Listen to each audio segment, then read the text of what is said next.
Welcome back. We are on day 52, and we're going to read the last two chapters of Numbers. And, well, let's just say there was a lot of numbers in Numbers. So let's go ahead and get to it. Also, I will be missing the next several days of Bible reading because I am traveling and I will not be in the studio until Monday. So when I get back, we are going to start the book of Deuteronomy, which is the fifth book of Moses. Whew. I want to really know what Deuteronomy actually means. So I'll go ahead and talk to you about that then. But we're going to read Numbers chapter 35 and 36. 35 is cities for the Levites, cities of refuge. So we do remember that the Levites were the only uh, tribe that God had separated from the other tribes. Like the Levites were the tribe that like took care of God's um church tabernacle. They're the ones who worked for it. So if you want to think of it like priests and nuns and stuff like that, those were the Levites and the rest of the people.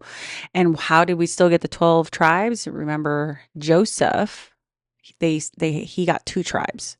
So that made up for the Levites not being one of the tribes of Israel. They were just, they were like the chosen ones to continue taking care of the Lord's place. Okay. So let's go ahead. Cities for the Levites, chapter 35, Numbers, chapter 35. And if you have your Bible, go ahead and grab it and you can read it with me. I'm reading out of the New King James Version if you guys don't know. So, New King James Version is what I'm reading. Numbers chapter 35, cities for the Levites.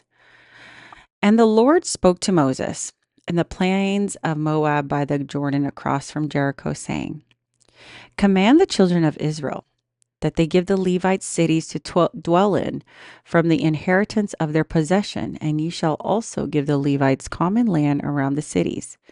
They shall have cities to dwell in, and their common land shall be for their cattle, for their herds, and for all their animals.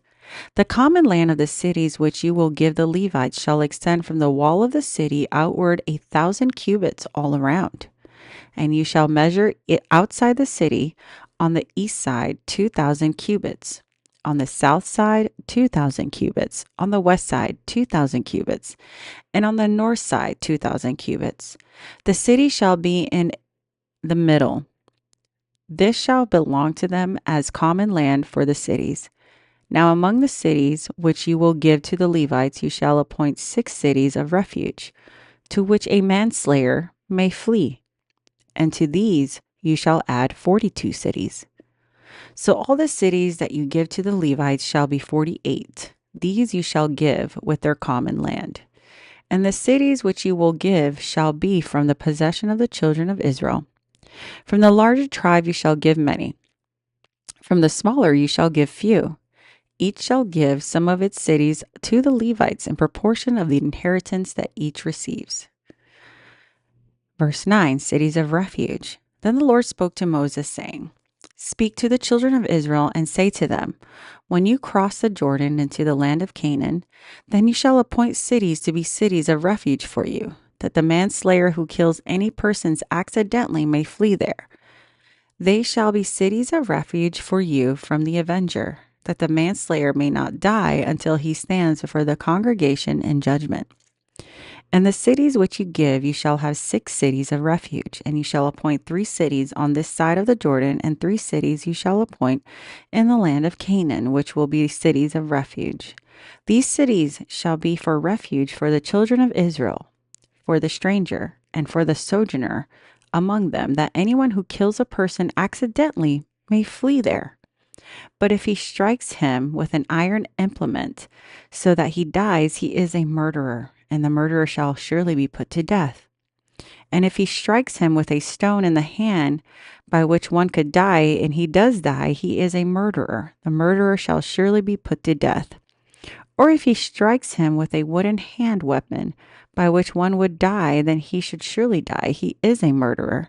The murderer shall surely be put to death. The avenger of blood himself shall put the murderer to death when he meets him.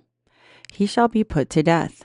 If he pushes him out of hatred, or while laying in wait, hurls something at him that he dies, or in enmity he strikes him with his hand so that he dies, the one who strikes him shall surely be put to death. He is a murderer. The avenger of the blood shall put the murderer to death when he meets him. However, if he pushes him suddenly without enmity and throws anything at him without lying in wait, or uses a stone by which the man could die, throwing it at him without seeing him, so that he dies while he was not his enemy or seeking his harm, then the congregation shall judge between the manslayer and the avenger blood according to these judgments. So the congregation shall deliver the manslayer from the hand of the avenger of blood, and the congregation shall return him to the city of refuge where he had fled, and he shall remain there until the death of the highest priest who is anointed with the holy oil. But if the manslayer at any time goes outside the limits of the city of refuge where he fled, and the avenger of blood finds him outside the limits of the city of refuge, and the avenger of blood kills the manslayer, he shall not be guilty of blood, because he should have remained in his city of refuge until the death of the high priest. But after the death of the high priest, the manslayer may return to the land of his possession. And these things shall be a statute of judgment to you throughout your generations in all your dwellings. Whoever kills a person, the murderer shall be put to death on the testimony of witnesses. But one witness is not sufficient testimony against a person for the death penalty.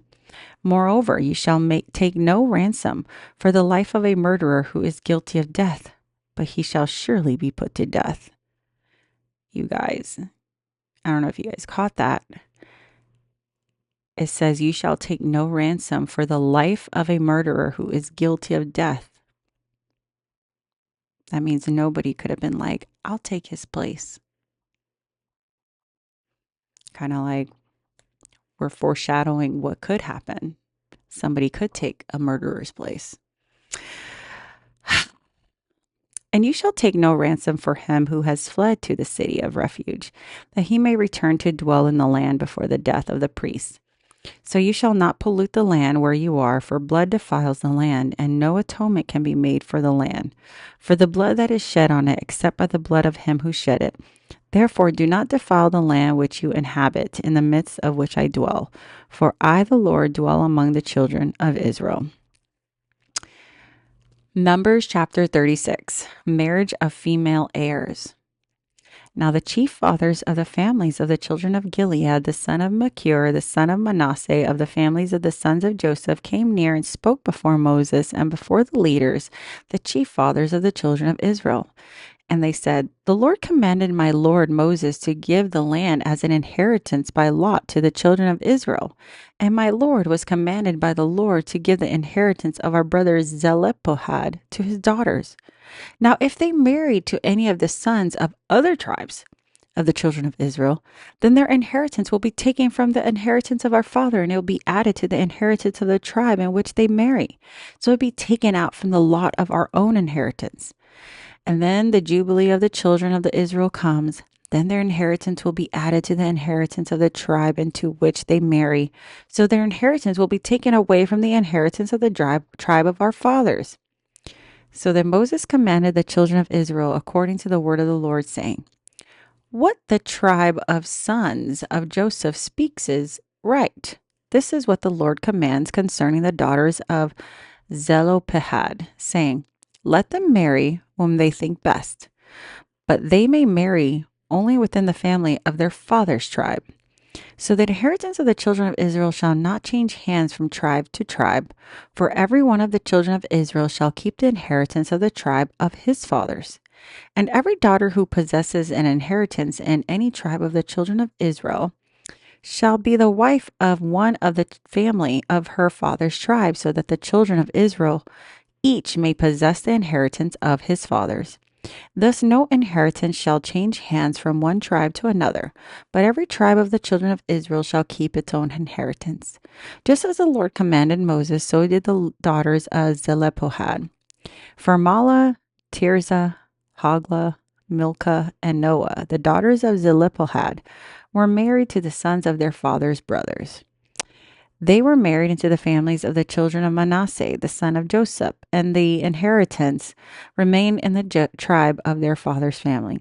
These are the commandments and judgments which the Lord commanded the children of Israel by the hand of Moses in the plains of Moab by the Jordan across from Jericho.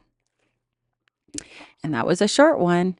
We're going to be going on to Deuteronomy next. So let's see how much of the Bible we've read. So that's about it. Still a lot more to go, a lot more to learn about God. I will see you next week.